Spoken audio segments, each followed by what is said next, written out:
אני מעדכן הערב כי במבצע משותף של שב"כ וצה"ל ברצועת עזה חולץ השבוע החטוף איתי סבירסקי, זיכרונו לברכה.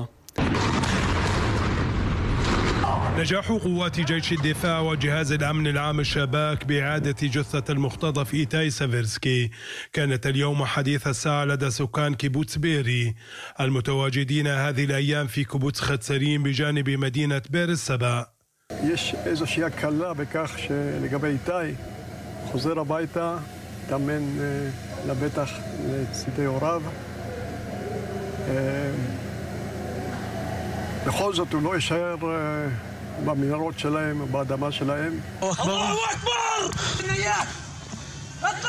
وكان إيتاي قد اختطف في 7 أكتوبر من كيبوتس بيري عندما وصل لزيارة أهله، حيث تم في نفس اليوم أيضا قتل والديه، وفيما بعد تم قتله على يد حركة حماس. אמא שלו נרצחה לעיניו בבית, ואחר כך לקחו אותו, ואת אבא שלו באזור אחר בכלל רצחו. זה סיוט, אבל אני מעריכה את זה מאוד שהצליחו להציל אותו, לפחות יהיה למשפחה הזאת שקט ויקברו אותו כמו שצריך.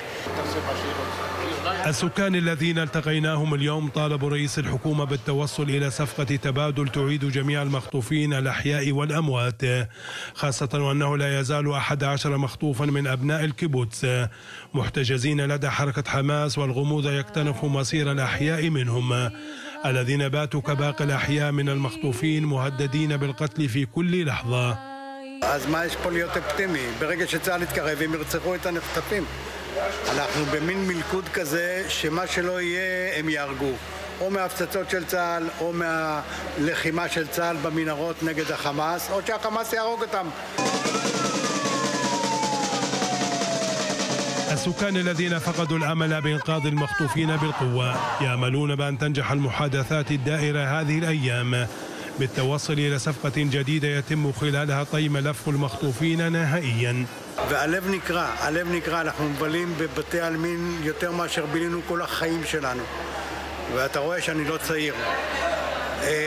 המצב קשה, המצב מביך, כל מדינת ישראל במצב, במילים של סלנג על הפנים. وتجرى الاستعدادات الأخيرة لتشييع جثمان إيتاي غدا الساعة 1 ظهرا في كيبوتس بيري، فيما طالبت إدارة الكيبوتس من وسائل الإعلام بعدم الوصول لتغطية الجنازة.